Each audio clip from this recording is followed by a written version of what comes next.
Parce que ce sont des chants spirituels. On se réjouit dans les choses spirituelles. Amen. Je me réjouis de voir ces bien-aimés frères dans le service, dans le ministère, de voir des visages qu'on connaît depuis X temps. Nous sommes heureux de nous revoir ensemble. Vous savez, je pensais à ça, cette vérité, cette réalité, c'est que à travers la Bible, il n'y a plus ni Rome, ni catalan, ni espagnol, ni païo. La Bible nous unit. Il n'y a plus de comité non plus. Ni catalan, ni espagnol, ni Rome, ni manouche. Il n'y a plus de comité. Il n'y a plus de grands ni de petits. La Bible nous réunit et nous unit. Et ce soir, nous sommes dans la joie parce que nous sommes dans la présence du Seigneur et nous l'adorons. Nous l'adorons parce qu'il a tellement fait, il nous a tellement donné. Amen. Et nous sommes heureux de le connaître et d'être connus de lui. Ne vous contentez pas de le connaître. Ça peut vous coûter cher. Ne vous contentez pas de savoir des choses sur lui. Ne vous contentez pas d'avoir la théorie là. Ne vous contentez pas d'avoir la connaissance qui enfle en même temps. Et une parole m'est venue il y a quelques jours en arrière, et je la dis, je la cite. C'est une parole que j'avais jamais dite, peut-être autrement. Et j'ai dit, vous n'êtes pas ce que vous savez.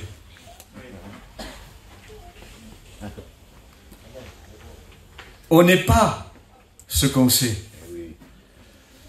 Parce qu'aujourd'hui, il y a tellement de connaissances que les gens se croient être ce qu'ils savent. Mais ça, c'est la théorie. Parce que ce que Dieu attend de nous, c'est qu'on le connaisse. Dieu a permis, on a évolué, on a grandi. Nous avons été aux écoles bibliques. Il y a eu des enseignants qui nous ont enseigné. Merci Seigneur. Merci Seigneur pour l'instruction spirituelle, biblique, scripturaire. Gloire soit rendue à Dieu. Mais méfions-nous. On n'est pas ce qu'on sait. C'est bien de le connaître, mais ce qui est important, qui doit être primordial, capital, c'est une question de vie ou de mort. C'est une question, je veux peut-être vous choquer ce soir, je veux évangéliser ce soir, mais en même temps on fait ce qu'on a à faire. Amen. C'est une question d'aller au ciel ou d'aller en enfer. Mais de qui tu parles? Je parle de tout le monde. Je parle des inconvertis et je parle des baptisés. Je parle aux prédicateurs et aux serviteurs de Dieu. Si quelqu'un a des oreilles pour entendre, qu'il entende. Mais l'heure qu'il est à l'horloge de Dieu, les jours que nous sommes en train de vivre, ce que nous voyons, ce que nous entendons, ce qu'on constate, ce qu'on peut ressentir, comme a dit un frère dans sa prière, l'horloge de Dieu est très avancée. Nous sommes non pas à la dernière heure, mais aux quelques secondes à l'horloge de Dieu. Et nous savons que notre Sauveur et notre Maître et notre Roi, je dis bien notre Roi, vient chercher ses sujets. Il vient chercher ceux dont lui est le Roi, dont lui est le Seigneur. Parce qu'on peut connaître le Seigneur comme guérisseur, comme porte-bonheur, comme la bénédiction qu'on veut qu'elle rentre chez nous. On peut le connaître comme étant celui qui apporte la délivrance, la paix, la tranquillité, le petit qui ne sort pas, la belle fille qui devient un peu plus sage parce qu'elle s'est convertie. On peut connaître Dieu de cette façon. Mais ce qui est une question de vie ou de mort pour nous, même pour les chrétiens, c'est qu'on soit connu de lui. qu'on soit connu de lui. C'est très important, c'est vital. C'est vital. C'est une petite introduction, ce n'était pas prévu, mais pour qu'il y ait un peu pour chacun de nous. Dans cette soirée, je ne suis pas venu avec un message bien cadré. Je me suis tenu bien sûr devant Dieu comme tous mes frères le font, parce que c'est une responsabilité. Et si on ne le fait pas avec sérieux, avec application de cœur, on aura des comptes à rendre à Dieu. Parce que ça ne suffit pas de parler. Ils ont parlé, dit Dieu, et moi j'ai rien dit. Qui a assisté à mon conseil? À l'heure qu'il est aujourd'hui, il faut assister au conseil de Dieu pour apporter le conseil de Dieu. Il faut avoir une oreille de disciple pour avoir une langue de disciple. Ils ne sont pas là pour nous plaire. Je ne suis pas là pour vous plaire, les frères. Je ne suis pas là pour vous être agréable. J'avais un sujet qui est tellement simple que Dieu me pardonne. Pardon, Seigneur, d'avoir dit ça. Mais il semblerait que nous l'avons tellement écouté que maintenant, bof, on a tellement entendu. Jean 3,16, nous l'avons tellement entendu que peut-être c'est enfantin de le citer. On le connaît tellement par cœur. Tellement par cœur. Il semblerait qu'à force de répéter ces paroles, ces versets, il semblerait humainement qu'il perde sa valeur. La parole de Dieu ne doit pas perdre sa valeur pour nous. La parole de Dieu, c'est la voix de Dieu, c'est le conseil de Dieu. Bien-aimé du Seigneur, alors, quelle était cette pensée? Je vais vous le lire, tout simplement. Et la lecture que je vais faire, c'est à cause de cette lecture. Je vais lire ce qui s'est passé, ce qui s'est produit, ce qui s'est manifesté. S'il n'y aurait pas ce récit-là, il n'y aurait pas l'Église. Il n'y aurait pas la Bible. Il n'y aurait pas le pardon des péchés. Il n'y aurait pas la guérison. Il n'y aurait pas les cœurs restaurés. Il n'y aurait pas des miracles, des prodiges. Il n'y aurait pas ni ciel pour nous, ni ciel pour nous, ni salut pour nous. Mais on aurait tendance à oublier. Et il nous vient comme une démangeaison, dit la Bible. Et on se donnerait ministère sur ministère, segment sur segment, enseignement sur enseignement, théologie sur théologie, séminaire sur séminaire.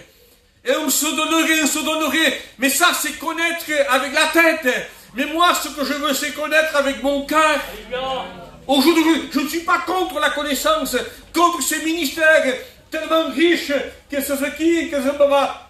Seigneur, merci pour de tels ministères. Merci à Dieu pour les ministères. Mais quelquefois, nous avons besoin de revenir au ce qui est élémentaire au commencement. Alors, je vais lire un passage. Et je voudrais tellement que le Saint-Esprit nous le révèle davantage. Je veux prier. Saint-Esprit,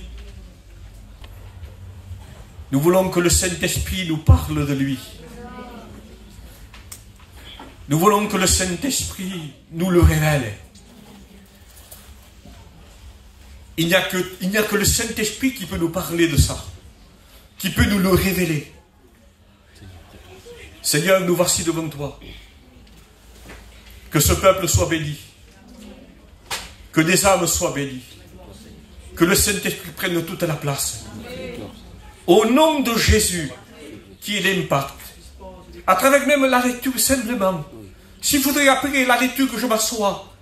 Et que le Saint-Esprit révèle ce texte, révèle ce message. Dans les cœurs, dans les vies. Que les écailles des yeux tombent. Que les consciences se réveillent. Que la pensée de l'éternité des gens soit réveillée en eux. Au nom de Jésus. Amen. Cela se trouve dans l'évangile de Marc, chapitre 15, verset 15. Après avoir fait battre Jésus de verge, ils le livrèrent pour être crucifié. Les soldats amenèrent Jésus dans l'intérieur de la cour, c'est-à-dire dans le prétoire. Ils appelèrent toute la cohorte, 500 hommes. Ils le revêtirent de pourpre et posèrent sur sa tête une couronne d'épines tressées.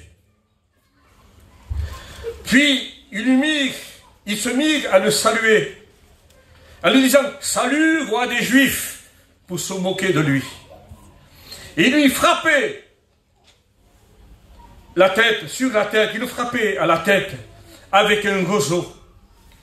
Ils crachaient sur lui.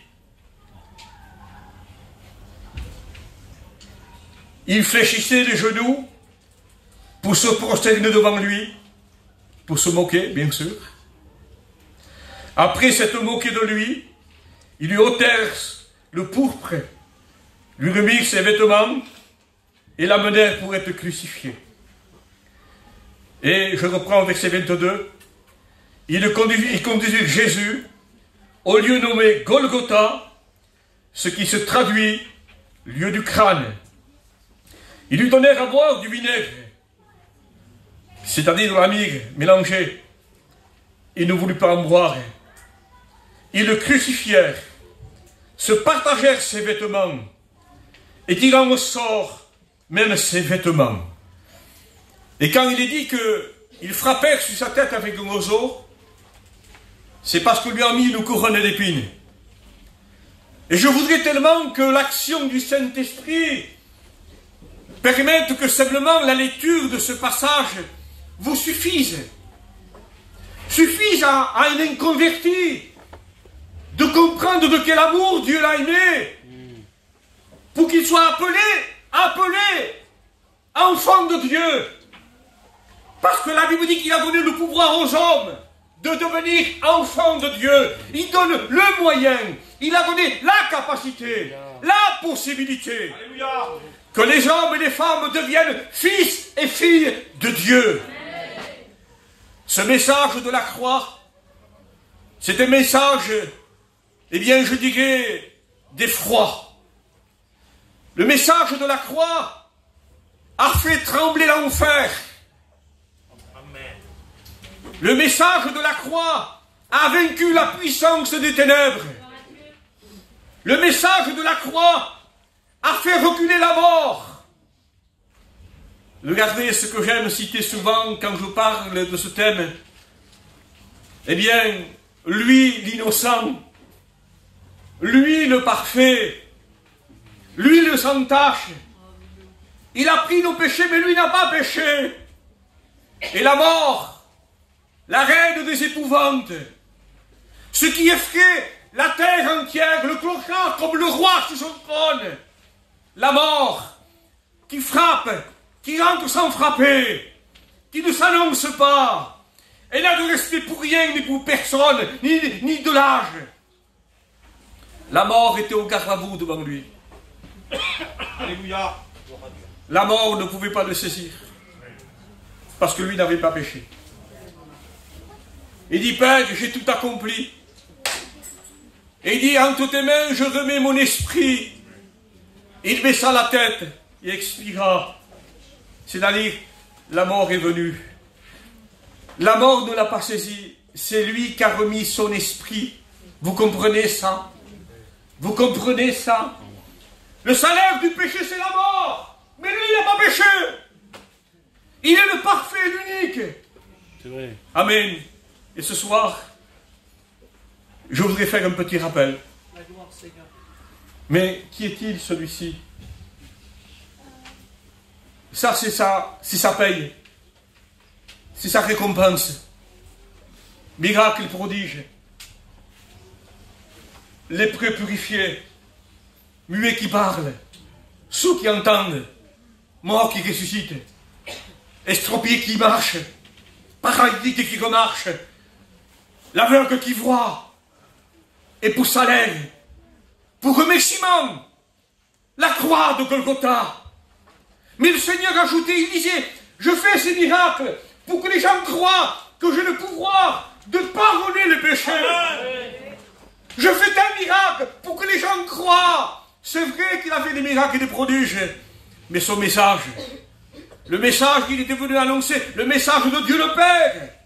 Repentez-vous et convertissez-vous pour que vos péchés soient pardonnés. Sans la croix, il ne pouvait pas y avoir le pardon de nos péchés. Sans Golgotha, on serait tous coupables, on serait tous possédés et perdus pour l'éternité.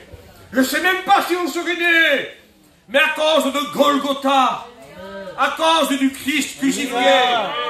Vous voyez la différence entre connaissant le texte, lisant le texte, je le sais là, je peux l'expliquer, mais est-ce que tu connais avec ton cœur? Parce que si tu contentes de connaître ce récit avec ta tête, tu n'es pas connu du ciel. La différence de le savoir, de le réaliser, de le comprendre, de quel amour Dieu m'a aimé. Mais qui est-il celui-ci? C'était pas n'importe qui. J'aime cette expression. Le voici. Jérusalem, Jérusalem, voici ton roi. Ton roi vient. Assis sur un ânon, le petit de l'ânesse. Un message de paix, un message d'amour, un message de grâce. Quand on venait sur un ânon, c'était pour apporter un message de grâce et de paix et de salut. C'était pas comme le guerrier sur un cheval, pour frapper, pour tuer, pour détruire. Non, il est venu, il est venu. J'aime cette expression, que quand Jean l'a vu, il a dit, voici l'agneau. Alléluia. Voici l'agneau. Amen. Dans l'Ancien Testament, pour que les hommes s'approchent de Dieu, il fallait prendre un animal égorgé. Il fallait que le sang coule pour pouvoir s'approcher de Dieu, pour avoir le pardon couvert des péchés. Mais Dieu, dans son amour, voyant la misère, voyant l'esclavage, voyant les cas de possession, voyant les cas des foyers détruits, des candidats pour l'enfer, Dieu a dit, je viens avec mon agneau. Alléluia. Je viens avec mon agneau pour que Dieu s'approche des hommes. Il est venu avec son agneau en disant, j'offre mon agneau moi. Je l'offre à Golgotha. Je l'égorge à la croix du Calvaire. Couronne d'épines, son dos sillonné, cachant au visage. Il avait le visage d'un homme tout tuméfié. Et quand les gens le regardaient, ils étaient remplis d'effroi, d'horreur, je dirais même de dégoût, la barbe arrachée. Mais Seigneur, c'est l'agneau qui est venu. Dieu est venu avec son agneau. Abraham, c'est pas toi qui offriras ton fils, c'est moi qui l'offrirai. Alors il y a de quoi l'aimer, les frères. Chrétien, il y a de quoi le louer. Il y a de quoi appliquer nos cœurs. Il y a de quoi nous dire, Seigneur, nous voulons te louer, t'adorer en esprit, en vérité. Il y a de quoi se repentir, se convertir. Mais pourquoi la croix? Pourquoi payer si cher? Pourquoi donner tant? Pourquoi? Parce qu'il n'y avait pas d'autres moyens. Mais d'autres moyens, pourquoi? Pour que tu n'ailles pas en enfer. Pour que tu ne restes pas possédé. Pour qu'on puisse prier pour toi et te délivrer de celui qui t'habite. Vous comprenez ça? Parce que l'homme est esclave de ce qui a triomphé de lui. On se croit libre. Tu n'es pas libre. Tu n'es pas libre. Alors, c'est un petit rappel. Mais qui est-il? Qui il était lui dans l'Ancien Testament? Qui il était lui? Eh bien, déjà dans Genèse 3,15, il est parlé de lui. Déjà, même avant le verset 15. Quand Dieu dit, au commencement, Dieu. Au commencement, Dieu. Et Dieu dit, faisons l'homme à notre image. Plutôt, les premiers versets, c'est Dieu créa. Dieu créa. Mais au commencement, c'est Dieu. C'est Dieu. Et c'est au pluriel. Il y a Dieu le Père, Dieu le Fils, et il y a le Saint-Esprit. Déjà, il était là. Et d'autres textes, il nous donne ces mots pour qu'on comprenne, il se met à notre portée. Il jouait sur le globe de sa terre pour faire comprendre que c'était son Fils. Vous comprenez ça? Il prend des mots pour qu'on comprenne.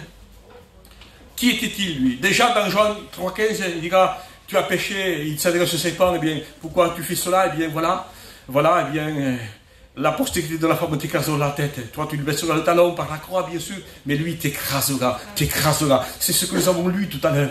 C'est ce que nous avons cité là. Il a vaincu la puissance des ténèbres à la croix de Golgotha. Et je veux appuyer sur ça. Je veux appuyer sur ça. Bien-aimé du Seigneur. Ou qui est celui qui est venu sur un ânon? Eh bien, c'est celui que dit la parole de Dieu. Dieu dit à Moïse, Moïse, j'envoie mon ange. Méfie-toi, il dit. Ça dépend de ce que vous faites, il ne pardonnera pas vos péchés. Il n'y a pas d'ange qui pardonne les péchés, mais celui-là, oui. Il est là. Amen. Il est là. Il est là. Amen. Il est là. L'agneau de Dieu, il est là. La Bible hier jusqu'à dire, il est là. On l'appellera. Comment il était dans ce désert? Comment était Dieu? En forme de Dieu. Tout simplement. Comment on l'appellera? Prince de la paix. Dieu puissant. Prince de la vie. Père éternel. Dieu puissant. Admirable. Conseiller.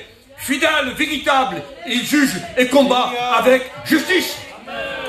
Voilà comment il était dans l'Ancien Testament, comment il était présenté. Créateur avec Dieu, tout puissant. Mais quand le Père regarde l'humanité, quand le Père regarde la terre, il voit ce que vous savez, je ne vais pas le citer, il voit ce que vous vivez, il voit ce que vous ressentez, il voit la jeunesse détruite, parce qu'il a triomphé d'elle. Mais Dieu est amour. Dieu est grâce. Dieu est pardon. Dieu est miséricorde. Alors, dans sa grâce et dans son amour, la Bible dira, dans l'évangile de Jean, chapitre 1, verset 1, au commencement était la parole, et la parole était Dieu, et la parole était avec Dieu. Amen. Elle était au commencement, et tout ce qui a été fait par elle. Et rien de ce qui a été fait n'a été fait sans elle. La parole de Dieu. La parole. Dieu disait et lui accomplissait. La parole de Dieu faite chair. Un texte dira, il envoya sa parole. Il a envoyé sa parole. Et les guérit. Il est venu apporter la guérison spirituelle et physique et morale. Il est venu apporter la délivrance. Il a envoyé sa parole. Mais il a envoyé sa parole. Qui enverrai-je? Qui marchera pour nous? Mais voici envoie-moi encore. J'irai, moi, j'irai. Il est né pour mourir, lui. Les nôtres naissent pour vivre. Lui, il est né pour mourir. Mais mourir pour qui? Quelqu'un qui l'aimait? Quelqu'un qui le cherchait? Quelqu'un qui le respectait? Ou quelqu'un qui l'honorait? Ou quelqu'un qui croyait en lui? Est-ce qu'il est mort pour ces gens-là? Non! Il est mort pour des coupables. Il est mort pour des condamnés pour toute l'éternité. Oh, que nous puissions comprendre de quel amour Dieu a aimé l'humanité. De quel amour encore Dieu nous aime. Il était tout ça. Et là, quand je lis ça, il s'est dépouillé. Il a tout abandonné. Vous savez, un pauvre devenir riche. Moi, je suis un trimard et je deviens riche. Mais un riche qui devient trimard, et surtout que lui prenne cette décision. Des fois, on a, et après, on n'a plus. C'est marré, nous, on n'a plus rien, c'est marré, nous, on n'en a pas voulu. Mais c'est comme ça, c'est la vie. Mais lui, riche, il s'est fait pauvre. Amen. Oh, c'est tellement que les anges étaient scandalisés. Scandalisés. Je ne sais pas, c'est moi qui le dis ça, je ne sais pas s'ils osaient regarder même. En disant, qu'est-ce possible? Est-ce que c'est possible que notre Créateur, là, est-ce possible qu'on lui mette une couronne d'épines? Lui qui porte la véritable couronne. Amen. Lui qui est le vrai roi. Il y a des rois qui portent des couronnes et ne sont pas rois. Ils ne sont pas rois. Ils veulent gouverner, ils veulent avoir une place. Mais ils ne sont pas rois. Lui, roi. On lui a mis une couronne d'épines. Le pourpre, symbole de la royauté. Et se prosterner devant lui, le frapper, lui cacher un visage. Il n'y a pas plus vilain que quelqu'un cache le visage de l'homme. Il n'y a pas plus méprisant. Il n'y a pas plus blessant. Ça veut dire beaucoup, ça. Beaucoup. Une corde. 600 hommes. Mais pourtant, je crois que les anges devaient ne devez pas supporter ce spectacle. C'est pas possible. Notre Créateur, le Créateur, le Fils de Dieu, souffrir de telle façon, de telle manière. Oh, qu'au nom du Seigneur, oui, l'agneau de Dieu, il est venu pour ça. Il est venu pour ça. Que nous puissions comprendre. Que nous puissions comprendre de quel amour Dieu nous a aimés pour que nous soyons appelés enfants de Dieu. Mais peut-être on pourrait aller un peu plus loin. Nous avons parlé de ce qui lui est arrivé, par où il est passé, de plein gré. Il a dit, j'ai le pouvoir de donner ma vie ou de la reprendre. Tel a été l'ordre de mon Père. Et quand il prie à Gethsémane, il dit, Père, s'il était possible que ce couple s'éloigne de moi, sans que je la boive. Mais merci Jésus, tellement oppressé par les puissances, une bande de scélérats m'environne. Les taureaux de ma sang sont autour de moi. Une oppression, l'enfer était là, jusqu'à sa sueur devint comme des grumeaux de sang. Une telle pression, la Bible dit qu'il était angoissé. Et il va dire, s'il était possible, il n'avait pas peur de la mort. Ce qui lui faisait horreur, c'est de prendre le péché de l'humanité sur lui. C'est de boire cette coupe jusqu'à la lisse, qu'il n'en reste plus rien. Toutes les saletés, toutes les impuretés, toutes les souillures que les hommes peuvent commettre, comme dans une coupe, il devait la boire jusqu'au bout. Et merci Seigneur, de ce qu'il ne s'est pas arrêté en disant, Père, s'il était possible, que cette coupe s'éloigne de moi sans que je la boive. Merci, parce qu'il y a eu la suite. Heureusement qu'il y a eu la suite. Parce qu'il est écrit, le Père m'exauce toujours. Ouais. Ce n'est pas écrit. Jésus a dit, le Père m'exauce toujours. S'il n'aurait pas ajouté, Père, non pas ma volonté mais la tienne. S'il n'aurait pas dit ça, il n'y avait pas la croix. Il n'y avait pas de salut. On était perdus pour l'éternité. Mais il est allé jusqu'au bout. Pourquoi il est allé jusqu'au bout? Pour les 80 ans qu'on vit, ou 90 ans, ou 100 ans. C'est pour ça qu'il est mort, Jésus. Pour la vie terrestre.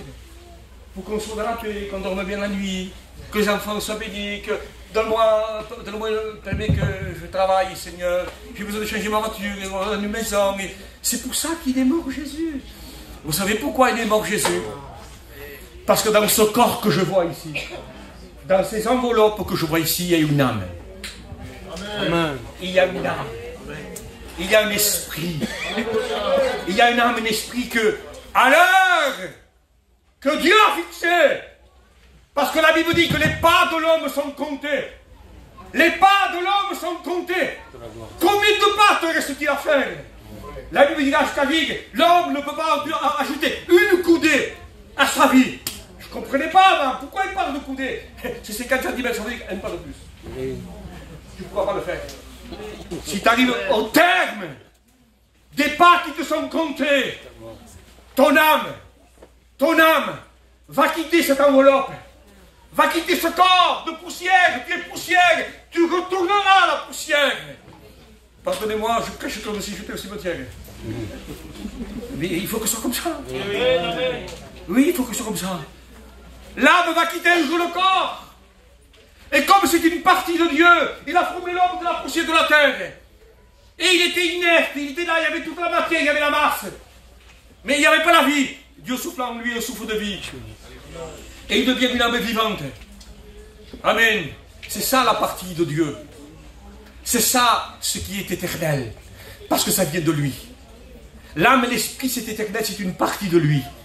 Et l'âme et l'esprit ne peuvent pas mourir. Mais il doit passer l'éternité quelque part. Celui qui a le Christ a la vie. Il ira dans le ciel avec Dieu. Celui qui n'a pas le Christ sera perdu pour et damné pour toute l'éternité. C'est la Bible qui le dit. Vous savez, souvent on dit, tant qu'il y a de la vie et de l'espoir, je ne suis pas certain de ça. Parce que si on perd la tête, un vaisseau se bouche, on ne peut plus se repentir. On ne peut plus croire. On ne peut plus croire du cœur et confesser de la bouche. Vous comprenez ça? Et je vais aller peut-être un peu plus loin. Ce que je crains, Ce que je crois aussi, c'est ce qui s'est passé pour Noé. Ce n'est pas le sujet de ce soir. Mais quand les animaux étaient dans l'arche, que Noé avec ses fils étaient dans l'arche, la porte est restée encore 7 jours ouverte. La patience de Dieu s'est prolongée. Mais les hommes ne se sont pas repentis. Les hommes ne sont pas rentrés. Vous savez pourquoi?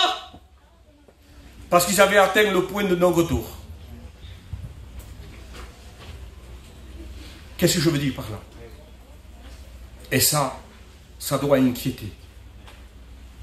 Ça doit nous faire réfléchir. Toi, tu dis, je me repentirai quand je voudrais. Plus tard.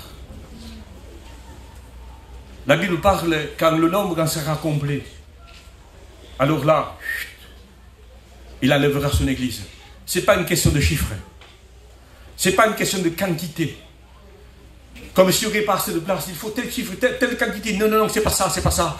C'est parce que les hommes ne pourront plus se convertir. Ils auront un cœur tellement dur, tellement fermé, tellement incrédule, tellement possédé, je dirais, tellement tenu par la puissance des ténèbres, que les hommes ne sentiront plus le besoin de se repentir. D'ailleurs, pardonnez-moi, on fait les poumons dans nos réunions. On peut apporter le message du moment, le message, comment que ce qui passe. Parce que le cœur est en train de s'endurcir. À la fin des temps, dit la Bible, les hommes deviendront insensibles. Prenez garde, prenez garde. Vous ne vous repentirez pas quand vous le déciderez. Ton cœur ne pourra plus se repentir. Non pas du côté de Dieu. Parce que la grâce et l'amour est là. Et Dieu attend, Dieu attend, Dieu attend, Dieu attend. Alléluia. Mais c'est toi qui ne pourras plus. La parole de Dieu glissera sur toi. Elle ne fera plus d'effet. On te parlera de Golgotha. Nous avons joué de la flûte, il dit. Vous n'avez pas dansé, dit. Nous vous avons chanté des complaintes, vous n'avez pas pleuré. Les complaintes, c'est ce message de la croix. Vous n'avez pas pleuré. C'est que vous êtes devenus insensibles. Au nom du Seigneur, avant, je dirais, que la porte du ciel se ferme. Mais avant que la porte du ciel se ferme, prends garde que ta porte à toi de ton cœur ne soit fermée. À l'évangile. À l'évangile. C'est important. Ce n'était pas prévu. Je vous le donne comme cela est, comme cela vient. Nous avons parlé de ce qu'il était, de ce qui s'est passé, de ce qu'il était avant. Mais voyons ce qu'il est, ce qu'il est maintenant. Ce qu'il est, l'agneau de Dieu qui ôte le péché du monde. Pour les chrétiens maintenant, sans négliger qu'il est toujours l'agneau de Dieu, il est l'avocat auprès du Père. Attention, attention, allez, il faut que j'aille un peu plus loin là. Il n'est pas l'avocat des mondains, des frivoles, des légers. Et je vous demande pardon pour cette parole qui chez nous est une parole lourde de conséquences, et ça me gêne de la citer. Mais c'est une parole biblique, je dirais, réelle. L'avocat n'est pas pour les légers. Ah, je ne veux pas le dire. Je le dis au masculin, ça suffit. Vous m'avez compris. Les anciens et les anciennes m'ont compris. N'est pas pour... L'avocat auprès du Père est pour ceux qui ont de la peine à ramener. Ceux qui ont encore... Mais je veux quand même. Amen. J'y arrive pas, mais je veux. Et je vais voir mes frères, ne me laissez pas les frères, ne me laissez pas. Parce qu'il m'amène, je suis découragé. Ne me laissez, surtout ne me laissez pas. Sœurs, allez voir d'autres sœurs. Gardez-moi les sœurs, gardez-moi. Gardez-moi. Parce que je me sens pas bien. Je sens que mon pied, peut-être, il serait prêt à glisser. Alors, celui qui a la peine de la ramener, Dieu est un avocat. Jésus est un avocat. Parce qu'il est pas resté sur la croix, il est ressuscité. Alléluia. Il est vivant. Amen. Il intercède pour chacun de nous. Ça, c'est la réalité, la vérité. Il est l'avocat de ceux qui ont de la peine à ramer, fatigués, mais poursuivant toujours. Amen. Il est pour celui qui est vrai, qui est honnête, qui dit je ne suis pas une étoile, mais je vous êtes sincère. Amen. Il est pour celui qui ne joue pas la comédie, qui ne veut pas faire voir que c'est un bon chrétien. Pardonnez-moi avec le respect que je vous dois, les sœurs. Ou les sœurs avec un foulard. Et comme souvent dit Xavier, un foulard veut 1 euro. Mais toute la signification qu'il y a sous le foulard. Les anges regardent. Signe de respect. Signe de soumission. Qu'un agneau ici ne soit pas un cheval à la maison. Et oui, voyez-vous l'enseignement qui vient, les choses importantes. Alors, ne connaissons pas avec la tête, connaissons avec le cœur. Il est l'avocat de ceux qui sont vrais, de ceux qui sont sincères et honnêtes, de celui qui se repent, qui dit pardon Seigneur, je ne peux pas, je n'arrive pas, mais je te demande pardon. Viens à mon secours. Amen, amen. L'avocat est pour lui. Mais bientôt, très bientôt.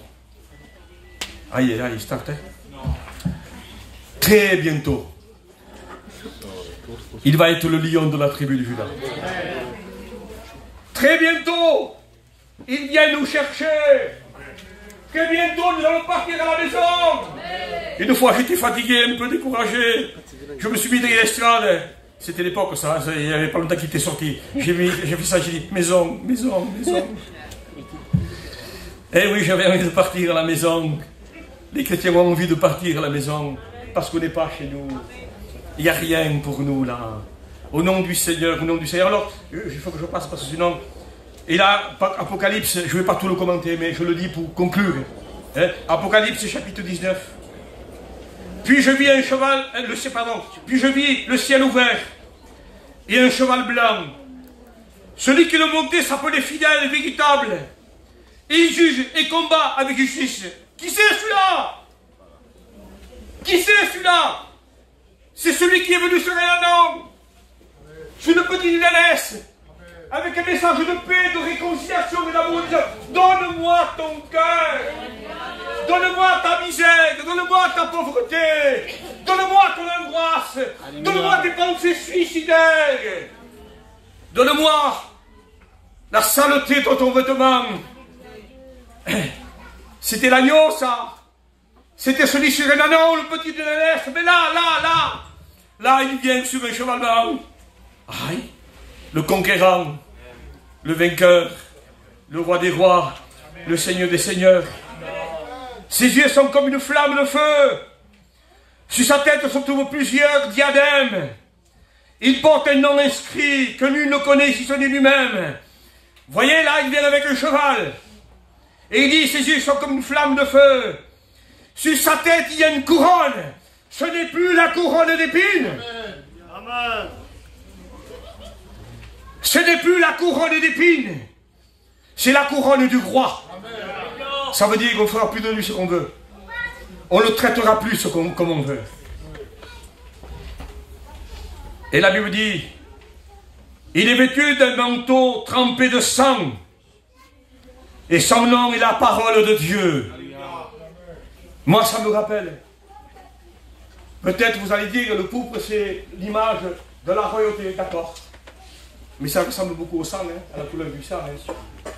On a mis un manteau en pourpre. On lui a mis ce manteau, je dirais, pour se moquer de lui. Tandis que là, il porte un manteau plongé dans le sang, il dit. Et le prophète dira, mais comment se fait-il, il dit, que ton manteau est trempé de sang? Comment se fait-il qu'il a cette couleur? Je les ai foulés à la cuve de mon ardente colère, il dit. Mon jugement vient. Ou tous ceux qui n'ont pas voulu que je règne sur eux. Tous ceux qui n'ont pas cru au message de la croix. Tous ceux qui ne se sont pas un jour repentis et convertis. Fait un demi-tour. Devront un jour se présenter devant Dieu. Là, il dira, je les ai foulés aux pieds. Je les ai écrasés. Voilà pourquoi mon vêtement est teint de sang. C'est-à-dire, c'est un jour de vengeance. Un jour de rétribution, je viens, il dit, pour rendre à chacun selon ses œuvres. Son nom est la parole de Dieu. Tiens, la parole de Dieu. Nous l'avons lu. Au commencement était la parole. Et la parole était Dieu. La parole était avec Dieu. Tout ce qui a été fait, rien n'a été fait sans elle. Il est la parole de Dieu. Il est cette parole qui est venue pour annoncer l'évangile de son Père. Disant, repentez-vous. Et vous n'avez pas voulu. La même parole. C'est lui, ça encore. La parole pour te sauver, c'est une parole pour te condamner maintenant. La parole pour te tendre la main, là maintenant, c'est plus une parole pour te tendre la main, c'est une parole pour te frapper maintenant. des jours viennent, terribles, effroyables. Au nom du Seigneur, que vous puissiez comprendre, que vous puissiez comprendre. Je vais lire encore un peu plus bas. De sa bouche sort une épée tranchante pour frapper toutes les nations. Je les ferai paître avec un sceptre de fer. Je les foulerai au cuve du vin de mon ardente colère, du Dieu Tout-Puissant. Qu'au nom du Seigneur, celui, il dit, son manteau est sur sa cuisse, il y a un nom inscrit, roi des rois et seigneur des seigneurs. J'aimerais que vous compreniez, pour conclure, que vous compreniez qu'à un moment donné, le Seigneur, quand il est rentré à Jérusalem, à Nazareth, je dirais même à la synagogue, il a lu le passage d'Ésaïe le prophète, en disant, il m'a oint pour donner la vue aux aveugles, purifier les lépreux, guérir les cœurs brisés, et il s'arrête. Mais si vous lisez, et un jour de vengeance, mais il s'est arrêté. Il n'a pas lu un jour de vengeance, parce que ce n'était pas le temps. Le temps vient. Le jour de la vengeance approche. Vous n'avez pas le droit, bien-aimé. Si vous avez choisi de vivre sans lui, vous n'avez pas le droit de mourir sans lui. Vous ne pouvez pas quitter la terre. Rappelez-vous que l'âme et l'esprit est immortel. Elle est immortelle. Et un jour, elle va se présenter devant Dieu. Il est écrit, les morts vont paraître devant le grand tribunal, devant Dieu. Les grands et les petits, les riches et les pauvres, les rois comme les clochards, vont un jour se présenter devant Dieu. Et les hommes auront des comptes à rendre à Dieu. Il va commencer, le jugement va commencer par sa maison. Avant de commencer par les païens, il va commencer par sa maison. Comment? L'enlèvement de l'Église. Les fils de Dieu, ceux qui le connaissent avec leur cœur, en un instant, en un clin d'œil, seront enlevés dans les airs à la rencontre du Seigneur. Déjà, le jugement est là. Parce que tous les faux chrétiens, les chrétiens mondains, et en plus, permettez-moi le respect que je dois à tous mes frères qui sont là, il commencera par les sacrificateurs. Alors, tenons-nous à carreau. Hein. Tenons-nous à carreau. Hein. Je vous dis quelque chose, mais là, comme ça. Je viens par souvent. Je ne comprends pas celui qui va te passer par force. Il s'enfade. Hein. Et si pour passer que cette église, m'en va à l'autre église. Si pour passer que cette église, m'en va à l'autre église. Mais tu n'as rien compris? Qu'il vaut mieux être un chrétien avec sa Bible et son cantique, avec ce stylo, et louer Dieu, adorer. T'as pas compris qu'il sera beaucoup demandé à celui qui a beaucoup plus reçu. T'as pas compris que le jugement va commencer par les sacrificateurs. Amen. T'as pas compris que c'est une charge terrible. Terrible. Parce que nous aurons des comptes à rendre à Dieu. Sur tes murs, Jérusalem, sur tes murs, Montpellier, oui. J'ai établi une sentinelle, dit le texte, qui nous donne 10 jours. Et il dit au serviteur, tu écouteras la parole qui sort de ma bouche, il dit, hein, et tu les enseigneras. Pour moi qui le peux. Alors, avant de prêcher, avant d'ouvrir la bouche, avant de prêcher une heure, il nous faut pas mal d'heures. La bouche par terre, dit enseigne, je t'en supplie.